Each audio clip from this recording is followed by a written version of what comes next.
মসজিদের ক্যাশিয়ারের কাছে মসজিদের 1 লক্ষ টাকা আছে, কমিটিকে না জানিয়ে ক্যাশিয়ার এই টাকা দিয়ে ব্যবসা করলে কতটুকু হালাল হবে? মসজিদের ক্যাশিয়ারের কাছে যেই টাকা থাকবে সেই টাকাটা তার কাছে আমানত। এই টাকা কমিটিকে না জানানো, যদি কমিটিকে জানানো হয় আর কমিটি বলে ঠিক আছে আপনি ব্যবহার করেন, তারপরও তার জন্য ব্যবহার করা জায়েজ, কারণ এই টাকা কমিটির কারণ নিজের টাকা না। এই টাকার মালিক কে? আল্লাহ। সবাই আল্লাহর ঘরে দিয়ে দিয়েছে আল্লাহকে, আল্লাহর তরফ থেকে আল্লাহর ঘরের খেদমতে ব্যয় করবে কমিটির লোকজন, তারা সেবক মাত্র।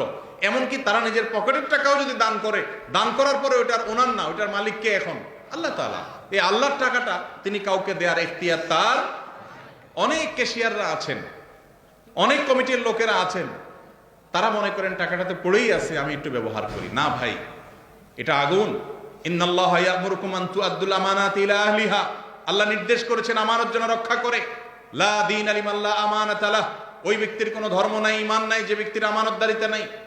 আপনার কাছে এটা আমানতের টাকা, এটা আপনি খরচ করতে পারবেন না।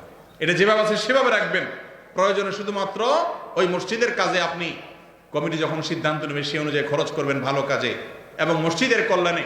আপনি নিজের কাজে সেটা খরচ, কমিটির লোকজন যদি বলে যে আমরা হাওলাত দিয়ে দিলাম মসজিদের টাকা কাউকে, এই এখতিয়ার কমিটির নাই, কারণ এটা তাদের নিজস্ব টাকা না। কথা কি বুঝাতে পারছি?